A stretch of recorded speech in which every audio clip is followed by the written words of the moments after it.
का हो? हे देखाए आज तोहे ऐसन जिला में घुमावे लिए आए चलब ने। अच्छा तोहू कहबू कि हाँ केहू घुमौले बाहो। सुना कहाँ घुमाई? कहाँ घुमेबू तनी बतावा। जिलावा जौनपुर बा बहुत मशहूर ये भौजी।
और कहाँ कहाँ घुमाई हो?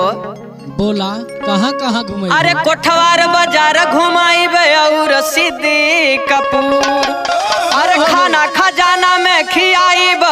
अरे कुतुपुर भरपूर तबीरिज के समोसा खियाईब तोहा के काफरपुर ए भौजी।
और सुना कहाँ घुमाई बे भौजी?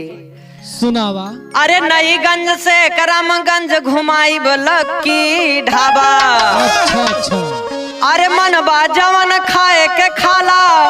अरे लगे न पैसा ज्यादा तमन तू के चाट खियाई बचल बूझे बासापुर ए भौजी।